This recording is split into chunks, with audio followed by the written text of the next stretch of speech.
Every city has its own whispers. In the older neighborhoods of Grimsby Heights, there's one that never fades, the woman in the drain. They say if you walk alone after midnight and hear soft weeping near a storm drain, don't look. Just keep walking. But if you peer inside, even just a glance, you might see her pale face staring up at you, her mouth torn wide, her eyes glassy and blood-filled. And if you speak to her, she speaks back. No one ever really believed it. Until people started disappearing. Maya was the kind of girl who laughed at warnings. On her 17th birthday, her friends dared her to prove the legend was fake. All she had to do was walk past the old storm drain on Holloway Street, the drain, and look inside. Just a harmless prank to post on TikTok. At 12:03 a.m., she went alone, phone flashlight in hand. The streets were slick with rain, shining like oiled black marble. A few cars whispered by, but no one noticed her stop at the curb, next to the rusted drain grating where weeds choked the cracks in the asphalt. She heard it. Faint crying. Childlike, but gurgling. Almost wet. Her heart jittered. But this was the moment. She crouched down, aimed the light into the hole, and looked. At first, she saw nothing but water and shadows. Then, a movement, just a flicker, and a pale face slid up from the depths. Smooth, too smooth, like wax. The woman's eyes were hollow, but they moved. Slowly. As if struggling to stay focused. Her lips pulled back, too wide, exposing broken teeth. Maya stumbled backward. She tried to laugh it off, but the woman opened her mouth and whispered, "Do you see me now?" The voice wasn't just in the drain. It was in her head, vibrating in her teeth. Maya came home that night, pale and shaking. She didn't tell her friends what happened. Not really. Just said the dare was stupid and refused to talk about it again. She deleted the video, locked her phone, and stared at the drain in her bathroom for almost an hour before finally forcing herself to brush her teeth. 3 nights later, she stopped sleeping. Said she kept hearing water running under her bed. 1 week later, her mother found her in the bathroom, curled against the tub. She'd torn off the drain cover with her bare hands. Her fingers were raw and bleeding, nails stripped away. She kept whispering, "She's coming through, she's almost here." No one talks much about Maya anymore. Her family moved. Her house is empty.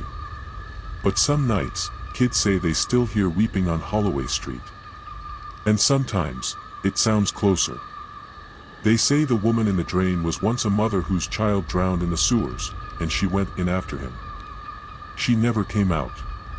Now she drags others down to keep her company. And once you see her face, it's only a matter of time before she comes to visit you, through your drain. So remember this, if you hear crying near the gutter after midnight, don't look. It started with the knocking. It was just after midnight. The air was brittle with cold, and a low mist coiled like breath across the porch of my rural rental outside Blaine County.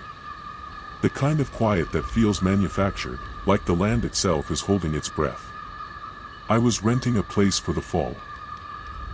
Trying to finish the illustrations for a children's book, if you can believe it. Cute animals, bright colors. But nothing about that night was cute. The knock came again. 3 slow raps, evenly spaced. Hollow. I paused the movie I was watching and glanced toward the front door. I wasn't expecting anyone. No deliveries. No neighbors for a mile. I figured maybe a lost hiker, or a broken down motorist, though no one sane would take the dirt road up here after dark. I opened the door. 2 kids stood on my porch. A boy and a girl, both maybe 10 or 11. Their clothes looked wrong, like something from a thrift store in the 90s. The boy wore a faded windbreaker zipped to his chin, hands at his sides. The girl clutched a doll, her head tilted ever so slightly, as if she was listening for something behind me. I frowned. Are you okay? Are you lost? They didn't answer. I glanced over their shoulders. No car. No adult. Just the dirt road swallowed by darkness and the endless rasp of wind through pine trees. Then the boy spoke. We need to come in. Please let us in. I can't describe it right, but something about his tone chilled me. Too formal. Too rehearsed. Like a sentence memorized but not understood. I shook my head. Where are your parents? Silence. The girl raised her head, and for the first time, I saw their eyes. Black. Completely black. No whites. No pupils. Just a glossy void. Like holes punched through their faces. I slammed the door shut. I didn't think. Just reacted. Locked it. Deadbolt. Chain. Then I backed away from the door like it might explode open. The knocking started again. Harder this time. Thudding. It shook the frame. We can't come in unless you invite us, the girl said through the door. Her voice was glassy and strange, like it was coming from an old cassette tape. I turned off every light in the house. They didn't knock again. Not right away. But I could feel them out there. Waiting. Like dogs at the edge of a campfire, watching with inhuman patience. My phone had no signal. Of course it didn't. I tried pacing, but I kept stopping at the windows, feeling them out there, breathing in sync with some rhythm I couldn't hear. At 1:47 a.m., I made a mistake. I peeked. They were still standing on the porch, heads bowed now. Like mourners. Or things pretending to be mourners. The girl slowly turned to face me, and smiled. Let us in, she said. We promise we won't hurt you. The power went out. Lights, gone. Heat, gone. The house fell into thick silence, broken only by the mechanical pop of the heater shutting off. Then came the static. Not from the TV, it was unplugged. Not from the phone, it was dead. The sound buzzed from the walls. Like insects trapped inside. Low and pulsing. I held a kitchen knife and sat with my back to the wall. The knocking started again. Not just on the front door now. All the doors. The windows. The garage. Dozens of soft, coordinated taps. I whispered to myself. I prayed. I tried everything I hadn't done since I was a child. I even tried covering my ears. But it didn't stop. The static was in my head now. The words, repeated, we can't come in unless you invite us. Just say it. Say yes. I must have passed out. The morning light burned through the curtains like an apology. The power was back. My phone buzzed. 10 missed calls from my agent.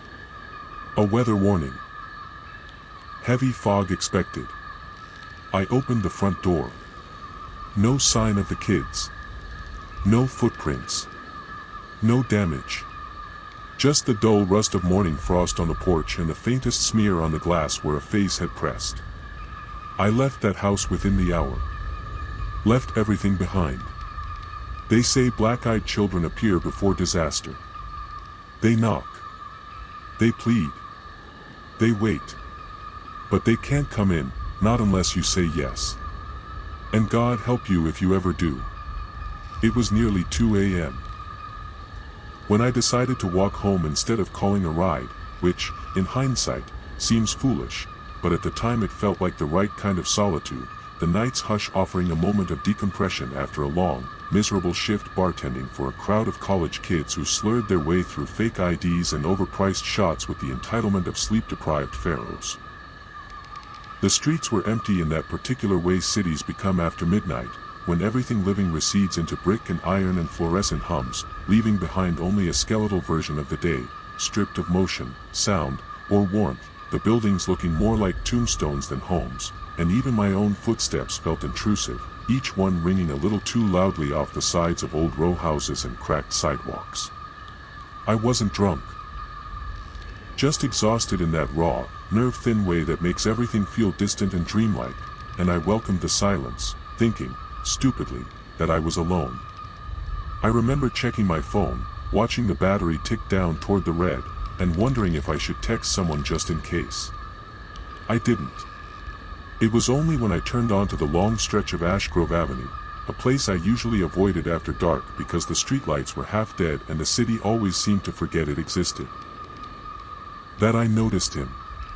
He wasn't doing anything at first. Just standing. About 2 blocks ahead, in the center of the sidewalk beneath a flickering streetlight, stood a man, a tall, slender silhouette dressed in what looked like a faded suit from a century ago, with pants too short at the ankle and a jacket that hung loose at the shoulders, the whole ensemble weathered like it had been forgotten in a closet for decades. I might not have noticed him at all if not for how still he was. So unnaturally still, with his arms dangling straight at his sides and his head tilted slightly downward, like he was listening to the concrete. He wasn't looking at me. Not at first. I slowed down, unsure if I should keep going, cross the street, or turn back the way I came, rationalizing to myself that it was probably just some harmless homeless guy or a drunk trying to remember his way home, but I felt my stomach clench tight the moment he moved. Not his arms. Not his legs. Just his head. It snapped upward, sharp and sudden, and for the first time I saw his face. He was smiling. Not a grin, not a smirk, no, this was something else entirely, something uncomfortably wide, stretched taut across his gaunt face, as though the muscles had forgotten how to rest, or worse, had never been taught, revealing gums that were too dry and teeth that looked too perfect to belong to anything human. His eyes didn't match the smile. They were wide, glossy, and blank, like wet marbles jammed into the sockets of a doll, and the combination of that frozen, ecstatic expression with the emptiness in his gaze made something very old and animal inside me want to run, even as my legs stayed locked beneath me, refusing to obey. He began to walk. Not toward me. He danced. It started slow, a strange, off-rhythm sway of his shoulders and head, his feet sliding in small, deliberate half-circles, like a grotesque parody of ballroom movements, and as he moved, that grin never changed, never twitched, never faltered. The closer he got, the more unnatural his motion became, each step seeming to bend physics in quiet, invisible ways, like his shoes didn't quite touch the ground, like he was suspended by invisible strings just a few inches above reality. And all the while, his mouth remained split wide in that impossibly gleeful expression, as though he was savoring every second of this awful encounter, as though my very attention was fueling whatever he was. I looked away. Just for a second, I swear to God, just to blink, to break the spell, to convince myself that this was a hallucination brought on by fatigue or stress or buried trauma I never dealt with. But when I looked back, he was closer. Not, he had walked closer. He had skipped entire feet of space. Now he was barely a block away, still grinning, still dancing in that silent, slow-motion mockery of a waltz, and that's when I realized something that made my mouth go dry and my body start to tremble. There was no sound. No footsteps. No rustling. Not even the shuffle of fabric. The city had gone mute. Even the wind had stopped. It was just me, and him, and that smile. I ran. I didn't think. Didn't breathe. I just turned and sprinted down the side street, vaulting over a trash bin and nearly slipping on the wet pavement as I cut behind a row of garages, heart jackhammering in my chest like it was trying to climb out an abandoned ship. I didn't look back. Not once. I don't know if he followed. I don't want to know. When I got back to my apartment, I locked everything, doors, windows, even the tiny bathroom latch. Then sat in my tub with the lights on and a kitchen knife across my lap, shaking like a goddamn leaf until morning broke like a fever. No one believed me. Of course they didn't. Who would? A man smiled at you weirdly. So what? But I saw what was behind that smile. I saw the thing wearing a human skin like a costume. I saw the emptiness in his eyes. I saw the shape of something older, something happier than us. Happier because it found me. I don't walk at night anymore. I moved 3 cities away. I don't go out after dark. I keep my curtains shut and my lights dim, and I never take side streets. But sometimes, when the world gets quiet, when the TV glitches, or a flickering street lamp hums too long, I can feel it. Something waiting. Smiling. Dancing just out of sight. It began, as these things often do, with something seemingly insignificant. An impulse purchase at a dusty estate auction in a forgotten part of the countryside, where the air in the viewing room tasted like mildew and mothballs, and the scent of stale grief hung in the corners like smoke that never fully cleared. I had no business being there, truthfully, no room in my apartment, no budget for trinkets or heirlooms, and no attachment to the recently deceased whose belongings were being dissected and sold to strangers. But something had compelled me, a restless ache that drove me out of the city and into that creaking old house, as though I were being led, not by curiosity, but by something far older and colder. It was the painting that caught me. Tucked away behind a stack of cracked mirrors and yellowing lace curtains, leaning against the back wall, was a portrait, oil on canvas, dark wood frame singed slightly at the corner, its brass plaque tarnished into illegibility. And within that frame stared the saddest, most lifeless pair of eyes I've ever seen. A boy, no more than 10, in ragged clothes the color of ash, cheeks smudged with soot, his expression hollow and frozen, not in pain, but in something deeper and older, a silence that suggested he'd been weeping for years, long after the tears had dried and left nothing but the salt behind. I bought it for $15. I didn't even bid. The auctioneer simply smiled, almost relieved, and said, "You can take it. No charge. We just want it gone." I should have left it there. I should have walked away. I hung it above my couch. It didn't match the room, of course. My apartment was bright, modern, cluttered with plants and books and thrift store furniture, but I told myself the contrast gave it character, that the painting added some vintage aesthetic to my otherwise sterile space.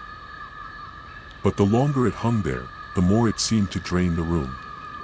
The corners darkened first, little patches of shadow that didn't lift no matter how brightly the sun hit them, as though the canvas was leaking ink into the air, and the air grew dry, brittle, like it had been sandpaper, until even my houseplants began to wilt and brown at the edges. Then came the smell. It began as a faint tang in the back of my throat, like burnt toast or overcooked meat, something that made you turn your head and sniff the air, but not panic, not yet, but it grew stronger with each passing day, until the entire apartment reeked of something charred, and I found myself scrubbing the walls and tearing open windows even in the dead of winter, trying to drive out the stink of smoldering cloth and scorched paper. I checked the wiring. I checked the stove. I checked everything. But the smell always led me back to the boy's eyes. It happened 3 nights later. I woke up choking on smoke, my lungs seizing, my bedroom thick with a gray haze that poured in from under the door like a living thing, and when I staggered into the hall, heart jackhammering, vision swimming, I saw that the living room was on fire. But only one thing was burning. Not the curtains. Not the furniture. Just the table beneath the painting. Flames licked at the wooden surface, devouring it in silence, no crackling, no pop, just movement, as if invisible tongues were licking up gasoline, but the painting itself remained untouched, hanging serenely above the inferno as if insulated by some cruel physics, watching with those endless, wet, unblinking eyes. I called the fire department. By the time they arrived, the flames had died. No damage to the walls. No sign of an electrical fault. The fire inspector looked at me like I was lying. But I wasn't. I know what I saw. I smelled it. I felt the heat. And through it all, the boy kept watching. I tried to get rid of it. I drove it to a donation center, one of those grim little thrift stores run by old church ladies, and left it outside the back door, leaned carefully against a milk crate full of broken toys. I watched in my rearview mirror as I drove away. But when I returned home, less than 20 minutes later, it was waiting for me, hung back in its place. I didn't carry it. I didn't unlock the door. There were no signs of forced entry. Nothing stolen. Nothing moved. Just the boy. His cheeks were darker now. Like soot had begun to build up in the hollows. That night, I dreamed of fire.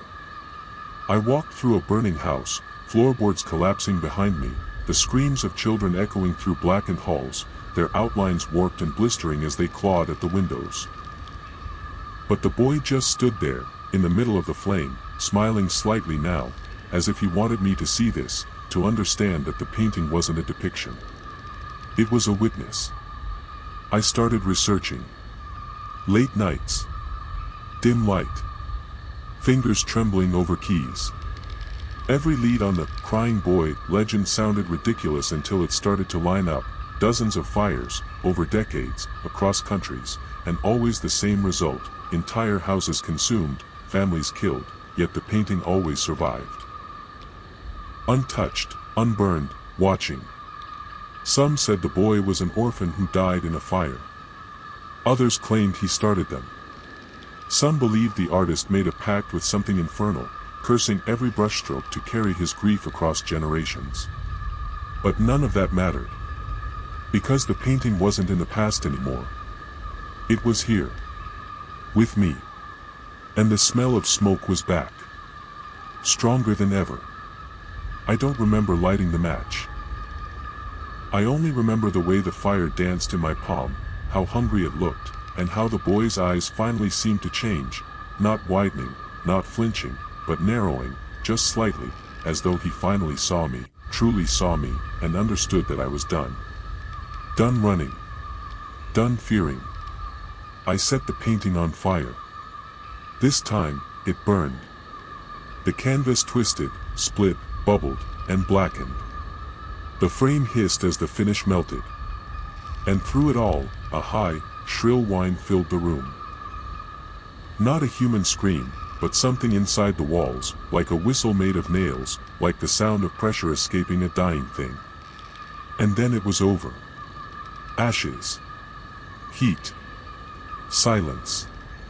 The smell was gone. The light returned. And I believed it was over. That was 3 weeks ago. The nightmares have stopped. The walls are clean. My plants are alive again. But every now and then, just before sleep, I hear something shifting behind the drywall. Not crawling. Not whispering. Weeping. And in the center of the ash pile I vacuumed that day, I found something I hadn't seen before. A brass plaque. I polished it, hands trembling, breath caught in my throat. It read, "He only weeps while he waits."